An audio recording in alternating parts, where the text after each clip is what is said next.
зейриге отыргандар болот. Иши кылып биздин максаты ушу зейриктирбей, алаксытыш. Сиз колуңуздан келген ошол да. Манас аке, сиздин Вазелин деп ушундай лакапка конуп калууңуздун тарыхы.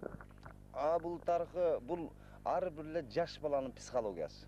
Азыркы убакта. Şu intermedianı oynaganda. Интермедианы ойногонубузда бул жакчы эмес мага.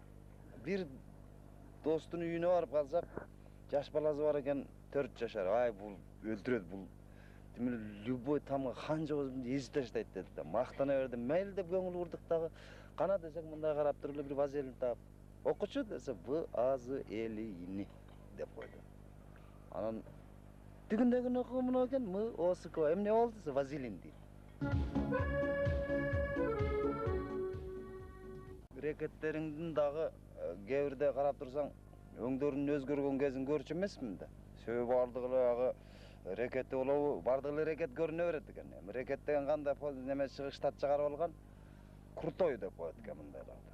Бир жерде кармаган адамдар, ошондо бир 3-4 жигит болуп турсак, бир крутой арабызга кошулуп калды, сүйлөгөндө дайым мындай отвечаю, короче, ништяк деп сүйлөйт экен да. Ушундай болуп, братандар, кайерге барсаң ушундай обеспечение ништяк болот. Биз айткан дегенде мындай, сен буяка кайда десем бүт бардым, мени угат деп атып эле. Мындан өчүп калдым, эмне эле болуп кетти деп, нар жакта карасам дагы бир кожаный курткачан бала келет. Көрсө баягы ындын өчүп калган себеби аркадан карыз турбайбы. Ошого өң өзгөрүп кетти.